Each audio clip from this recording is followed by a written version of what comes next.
Hello everyone, it's your teaching assistant, Tyrell Nelson here.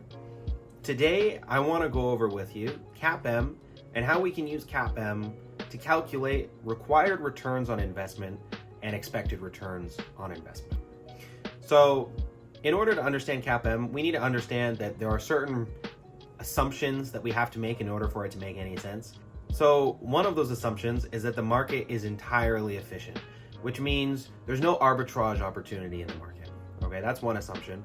The second assumption is that we're focusing on systematic risk. Now, of course, in real life, many portfolios have non or unsystematic risk, but we're focusing on systematic risk for the purposes of CAPM.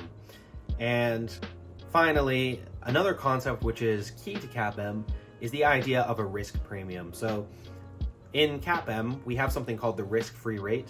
The risk-free rate is basically the yield you could earn on a treasury bill, something that you could earn without taking on any real risk of losing your money.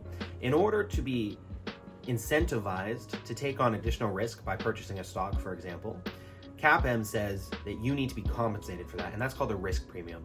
Now, depending on how much risk you take on, systematic risk, will depend on your beta, okay? And so we're gonna get into some of the calculations for that today, and I hope that this will be helpful for you. Okay, so I want to begin by introducing the formula to you. So this right here is what we're calculating when it comes to CAPM. This is our expected return.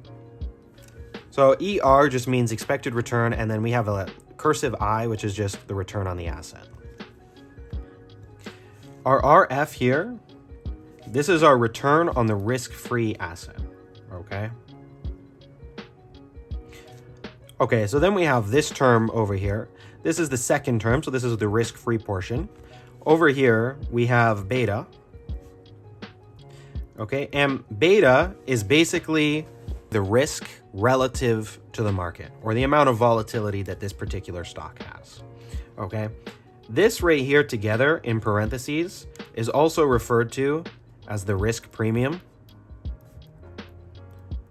That's because it's the amount over which the market returns relative to the risk-free rate. So if the market returns 10% and our risk-free rate is 3%, then this term right here would be 7%, which means that our risk premium would be 7%. As said before, this is our risk-free asset. And then this right here is our return on the market, expected return on market. It's getting a little messy, but expected market return. All right, so we're gonna jump into an example here. So in this example, we're given information for a stock. We have beta equal to 1.5, our risk-free rate equal to 3%, and our expected return on market equal to 10%. This beta of 1.5 is specifically for the stock, of course. This risk-free rate is the general risk-free rate in the market, and then obviously this is our market rate of return. So the first thing we can actually do is calculate our risk premium. So we know that risk premium is just gonna be equal to our expected return on the market minus our risk-free rate. So that's just gonna be our 10% minus our 3%, which is just gonna be equal to 7%. So our risk premium, which is this part of the equation right here in parentheses, is equal to 7%. So now we can go ahead and calculate our expected return on this particular stock, which using the equation that we have above, by inputting all of our variables into the equation. And so what we get is our risk-free rate is 3%. Our beta given to us in the question is 1.5.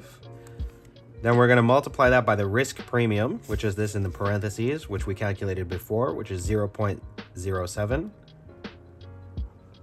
And then when we go ahead and put that into our calculator, we get 13.5%.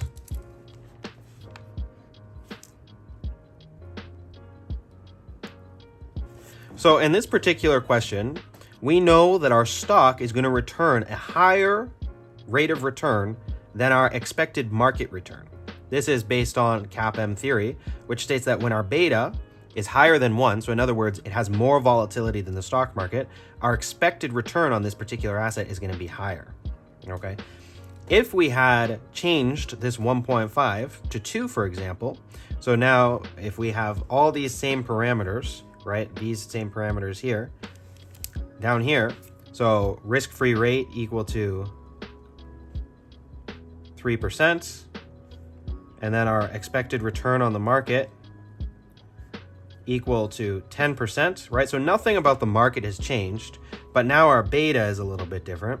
So beta is going to be equal to 2. We'll see that our numbers actually change because now the stock has become more volatile. So we've taken on more risk.